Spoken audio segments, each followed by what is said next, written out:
Bonjour à tous et bienvenue dans cette nouvelle vidéo qui sera un point lecture dans lequel je vais vous présenter deux polars, un roman contemporain et un roman graphique. On commence tout de suite par le premier polar qui est censé être, on va dire, polar horrifique. Il s'agit de Halloween Night, le manoir d'Alexis Aubank qui est paru chez Hugo Poche. Donc là, on va suivre un groupe de 6 étudiants qui ont loué un manoir donc, pour le week-end d'Halloween. Un manoir qui est censé être hanté. Donc voilà, ils espèrent avoir des frictions, se faire peur. Donc, histoire somme toute assez banale où on retrouve, voilà, qu'on peut retrouver dans les films. Honnêtement, j'ai pas trop adhéré plus que ça. Déjà, moi, j'ai trouvé qu'au niveau le côté horrifique, bof bof. On retrouve plutôt les grosses ficelles des films du même style. J'ai envie de dire que c'est un mélange entre les séries The Haunting of, donc il y avait Il Manor et l'autre je sais plus, sur Netflix. Donc un peu ce style, plus le film d'Annabelle. Parce que au centre de l'histoire, on va avoir des poupées aussi qui vont intervenir. Mais voilà, rien de transcendant, honnêtement. Moi, j'ai été très déçue par cette lecture. Je m'attendais à mieux et déjà à avoir peur, ce qui n'a pas été le cas. Après, c'est vrai que moi, il m'en faut beaucoup pour avoir peur dans mes lectures. À ce jour, il y a un seul livre qui m'a vraiment foutu les jetons en lisant de nuit. C'est Le secret de Crickley Hall de James Herbert. Si vous ne connaissez pas, je vous le conseille parce qu'honnêtement, celui-là, ouais, si roman sensation et peur, allez-y. Moi, jusqu'à présent, c'est le seul qui m'a fait peur. Là, celui-là, honnêtement, voilà, un groupe d'ados qui est tout à fait banal. Ils vont découvrir des passages secrets dans la maison qui va les conduire à des poupées. Les poupées vont se déplacer toutes seules dans la maison. Il y a une histoire de secret. Enfin, ouais, mais voilà, c'est du vu et revu, du réchauffé. Et voilà, honnêtement, moi celui-là, il a fait un flop en ce qui me concerne. Après, peut-être que pour des ados, ça peut passer. Mais en tout cas, niveau adulte, je pense que vous pouvez passer votre chemin. Donc voilà pour celui-ci. Ensuite, on va continuer dans le polar. Donc j'ai lu L'ombre du crépuscule de Rachel Kane. Alors là, il s'agit d'un, on va dire en quelque sorte d'un tome 3, puisqu'on retrouve Gwen, donc qui a été accusée d'être la complice de son mari qui s'est révélé être un tueur en série. Elle a découvert ça un jour tout à fait par hasard et de façon assez violente, parce qu'il y a une voiture en fait qui s'est écrasée contre le garage de la maison, ce qui a fait plier ce qui a détruit le mur, et c'est là qu'on a découvert que le garage servait en fait d'atelier de torture, on va dire, à son mari. Donc lui a été emprisonné, elle a été emprisonnée aussi parce que tout le monde pensait qu'elle était sa complice, qu'elle était au courant, alors que pas du tout. Donc ça c'est dans... non, je ne dois pas l'avoir ici. Donc ça c'est l'histoire du premier tome, donc c'est L'ombre de la menace. Donc en fait dans ce premier tome on suit donc Gwen qui a changé de nom, puisqu'à l'époque elle s'appelait Gina Royal et son mari Melvin Royal. Donc pour se protéger à sa sortie de prison, elle a changé son nom ainsi que celui de ses enfants. Mais malheureusement, ils sont toujours poursuivis et son mari continue plus ou moins à manipuler aussi avec des complices à l'extérieur.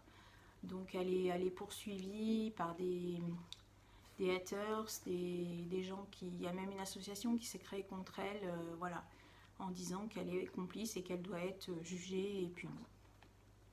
Ensuite, dans le tome 2, qui est L'ombre de l'assassin, là aussi, son mari en fait va sortir de prison. Donc elle va recommencer à fuir, et puis au bout d'un moment, elle en a marre et elle va décider d'affronter son pire cauchemar, quoi, son mari. Et donc dans celui-ci, L'ombre du crépuscule, donc elle, voilà, alors, je ne vais pas trop en dire pour pas spoiler les deux précédents si vous les avez pas lus et si ça vous donne envie de les lire. Elle poursuit, voilà, son petit bonhomme de chemin, elle essaye de refaire sa vie, mais c'est toujours très compliqué parce que voilà, elle a toujours des personnes qui sont à ses trousses et qui essayent voilà, de lui faire du mal et de la faire payer pour ce que son mari a fait, même, voilà, même si elle a été déclarée innocente. Pour certains, c'est toujours le cas, enfin ils en sont après elle. Dans le même temps, elle va être appelée au secours par une femme qui ne se sent pas en sécurité là où elle vit. Donc Gwen va lui conseiller d'en parler à la police et d'expliquer ce qui se passe. Mais que voilà, elle, si elle était dans ce cas-là, c'est ce qu'elle ferait. Et puis, quelques temps, voilà, on va dire 15 jours après, elle reçoit donc un appel en fait de la fille de cette personne et en fait qui lui annonce qu'elle est morte et que c'est elle maintenant qui est en danger. Donc du coup, Gwen décide de se rendre sur place pour essayer de venir en aide à la fille, malgré ce qu'elle risque, parce que voilà, elle essaye de se protéger, mais elle est suivie de partout par ses détracteurs.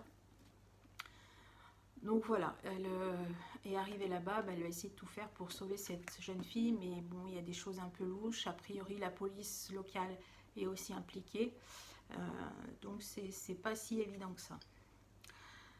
Moi, honnêtement, j'ai trouvé ce troisième tome, on va dire, un peu trop.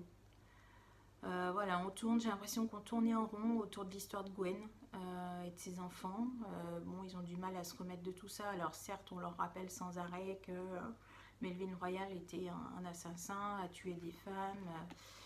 Mais voilà, Gwen, elle vit toujours la même chose, quoi. On tourne en rond et elle se protège et elle change d'adresse et elle essaye de fuir. Enfin, on retrouve un peu les mêmes éléments que le troisième, enfin que les deux premiers du moins. Après, en ce qui concerne l'histoire, donc où elle essaye d'aider cette jeune fille, moi honnêtement, j'ai pas compris voilà, pourquoi elle et pas quelqu'un d'autre, pourquoi elle avait été impliquée. Enfin, oui, elle a l'habitude voilà, de se défendre, de faire face à des menaces, mais voilà, pourquoi. Honnêtement, et puis après il y a une autre histoire aussi donc qui se ramène au prologue, qui vient se rajouter à tout ça. Moi j'ai trouvé que c'était un peu brouillon, que c'était pas super palpitant. Donc voilà, je sais pas s'il y a encore un autre tome, je verrai si je le lis ou pas. Mais honnêtement, moi, pour celui-ci, pour moi, c'était un peu le tome de trop. Autant j'ai adoré les deux premiers, et le tome 2 se termine de façon vraiment... on reste scotché.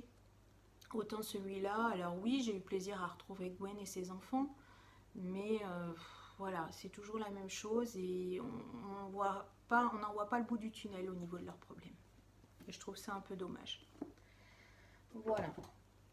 Bon, donc ça c'était mes deux lectures un peu flop. Heureusement les deux qui arrivent sont meilleures. J'ai lu donc La Villa aux étoffes d'Anne Jacobs. Donc je l'ai lu dans le cadre de la lecture commune organisée par Stéphanie de Piketty Bookin.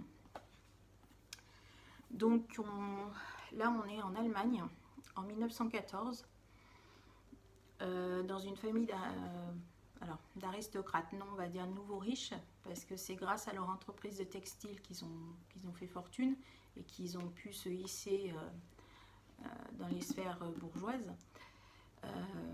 Donc on va suivre à la fois la famille et les domestiques, où les histoires sont assez imbriquées. Donc voilà, comme ça a déjà été dit sur ce roman, c'est un peu un Downton Abbey, mais qui se passe en Allemagne. Donc on va suivre la famille Melzer, qui a une entreprise de textile, qui est un peu en perte de vitesse. Ils ont beaucoup de machines qui se cassent dues à l'usure et personne pour les réparer ou qui connaît les mécanismes. Le père n'a pas forcément envie d'investir pour en réacheter d'autres. Donc la famille Melzer compte 3 enfants, un garçon, donc Paul, et 2 filles qui sont Katharina, donc qui est la deuxième, et Elisabeth qui est l'aînée. Alors Elisabeth l'aînée est assez imbue d'elle-même. Oui et non, parce qu'elle a des soucis, voilà, par rapport à son autre sœur qui est très belle, elle est plutôt quelconque physiquement, donc elle est toujours un peu, c'est un peu l'ombre, voilà, elle est toujours dans l'ombre de sa sœur qui, elle, a tout le monde à ses pieds, voilà, tous les courtisans, tous les jeunes hommes ne focalisent que sur elle. Donc elle va manigancer pour pouvoir se marier, enfin voilà, il y a toute une histoire donc, autour d'elle. Donc la deuxième, la plus jeune des sœurs, donc qui est de constitution assez fragile, donc sa mère a tendance à tout lui passer. Donc elle, par contre, voilà, elle est très sûre d'elle, mais elle n'aime pas du tout, on va dire, ce qu'implique la société, les règles de la société, voilà. Elle, c'est une artiste, elle a juste envie de peindre, de prendre des cours, et toutes les mondanités, tout ça l'embête plus qu'autre chose. Et donc, elle va d'ailleurs vouloir en faire qu'à sa tête. Donc, elle aura son histoire qui va impliquer d'autres choses aussi derrière. Je ne vais pas trop vous en dire parce qu'en plus, je crois que c'est une série où il y a au moins 4 tomes. Bon, après, j'ai lu que le premier, donc pour le moment, j'ai pas non plus des tonnes d'infos, mais voilà, je vais essayer de vous laisser un peu plutôt vous instiller l'envie de le lire, donc sans trop vous en dire. Ensuite, il y a Paul qui a des relations assez conflictuelles avec son père. Et bon, qui va finir par finalement rentrer dans ses grâces et par travailler avec lui au niveau de l'entreprise. Mais c'est vrai qu'au début, il est encore étudiant. Il en fait un peu casse sa tête. Disons que ce qu'il fait et ce qu'il voit, enfin ses façons de penser ne sont pas vraiment en raccord avec celles de son père, donc c'est un peu compliqué entre eux. Bon, ça va s'arranger petit à petit, même s'il y aura toujours des conflits. Voilà, où ils vont finalement arriver à travailler ensemble, mais ça va pas être sans mal. Et dans tout ça, on a Marie, qui est une jeune orpheline qui arrive dans cette famille au départ comme fille de cuisine. Donc elle fait un peu penser à Daisy dans Downton Abbey, c'est un peu la même chose, elle fait toute fragile, toute gentille, et c'est un peu le souffre-douleur entre guillemets des autres domestiques. Et puis très vite en fait elle va monter en grade et devenir donc la femme de chambre de Katharina, l'artiste, parce qu'elle la trouve magnifique et en fait tout simplement elle lui demande de servir de modèle. Donc pour que ça passe un peu mieux au niveau de la famille et des domestiques, ça sera officiellement sa femme de chambre, mais du coup elle passe beaucoup de temps à servir de modèle à Katharina. Là-dessus, on apprend en même temps, on va dire que Marie, qui a un secret au niveau de sa famille autour de sa naissance et qui implique les Melzer. Donc en fait, si elle a été embauchée auprès de la famille, c'est peut-être pas une coïncidence, c'est peut-être pas pour rien. Donc voilà un peu toutes les histoires qui se mettent en place dans ce premier tome. Donc il commence, je crois, milieu 2013, enfin c'est sur un an. Ça se termine en 1914, mais la guerre est encore pas déclarée. Elle est légèrement évoquée, mais pour le moment personne n'y croit. Moi j'avoue que j'ai beaucoup aimé. Alors bon, c'est pas un coup de cœur non plus, mais voilà, je me suis laissée prendre à la famille. Alors c'est vrai que moi je suis fan de Downton Abbey, donc ça a bien aidé aussi, puisque voilà, par moments je me remettais un peu la série en tête, enfin je faisais le parallèle avec la série. La famille Melzer est assez voilà, on s'attache assez vite à eux. Marie, on s'attache à elle très vite. Et honnêtement, moi j'ai hâte de lire le deuxième pour voir un peu comment les choses vont se passer. Surtout qu'en plus là, la guerre va rentrer en ligne de compte. Donc voir comment les aristocrates vont s'en sortir. Et puis intéressant de voir aussi la guerre de la Première Guerre mondiale de 14-18 en Allemagne. Puisque c'est vrai que voilà, on parle, enfin moi j'ai surtout lu des choses qui se passaient soit peut-être sur l'Angleterre, mais surtout en France. Et voilà, du côté allemand, on n'en parle pas trop. Donc j'ai hâte de lire le deuxième tome. Donc celui-ci, c'est La Villa aux étoffes d'Anne Jacobs et c'est aux éditions 10-18. Donc moi, celui-ci, je vous le conseille. Et dernier, donc là, c'est un roman graphique. Alors le roman lui-même me fait envie depuis pas mal de temps. J'ai encore pas eu l'occasion de l'acheter et de le lire. Par contre, je suis tombée donc par hasard sur l'adaptation graphique et je me suis dit, bah allez, pourquoi pas. Donc il s'agit Les 1001 vies des urgences de D. Mermoux et de Baptiste Beaulieu, donc adapté de son roman du même titre. Donc c'est aux éditions Rue de Sèvres. Et là donc Baptiste Beaulieu nous conte des anecdotes, des petites anecdotes, des petites histoires qu'il a pu voir aux urgences pendant son internat. Le fil conducteur en fait, c'est que une patiente qui est en fin de vie dans le service d'oncologie, voilà, il s'est un peu pris d'affection pour elle parce qu'elle lui rappelle quelqu'un. Et du coup, il passe, elle est toute seule puisque son fils n'est pas là. Il est coincé dans un autre pays. Et du coup, pour essayer de la faire tenir et de lui changer les idées, il essaye de monter régulièrement et il lui raconte des petites anecdotes, soit sur voilà, les choses qu'il a pu voir aux urgences, soit un peu plus personnel avec ses collègues. Et c'est assez drôle, assez émouvant, parce qu'honnêtement, quand il raconte ça, c'est vrai qu'il les patients sont pris, enfin voilà, ça reste des personnes à part entière et pas juste ouais, quelqu'un qui vient. Même ceux qui sont pénibles, voilà, ça reste quand même des personnes qui sont en souffrance, qu'il faut soigner. Alors bien sûr, il y a voilà, il y a ceux qui sont... on évoque la solitude des personnes âgées, on évoque l'insouciance et l'inconscience des plus jeunes, les personnes exécrables. Voilà, il y a plein de choses comme ça. Des histoires de vie, des tranches de vie, sur ce que peut vivre aussi au quotidien un interne de médecine, surtout aux urgences. C'est pas toujours simple. Donc voilà, moi j'ai trouvé très beau, très émouvant. Et franchement, je vous le conseille. Et moi, voilà, ça m'a donné encore plus envie de lire le roman, qui je pense doit être très, très intéressant. Et voilà, très intéressant et très humain surtout. C'est ce côté-là que j'aime chez Baptiste Beaulieu, parce que j'ai déjà eu l'occasion de lire un autre de ses romans. Il a un ton, c'est toujours très humain quand il parle des gens. C'est jamais dans le pathos, c'est jamais dans l'excès, c'est... Voilà, il prend les choses telles qu'elles sont et il nous démontre les choses voilà, comme elles sont et sans en rajouter, sans en rajouter que ça soit positif ou négatif. Non, voilà, il présente les choses et de manière très humaine.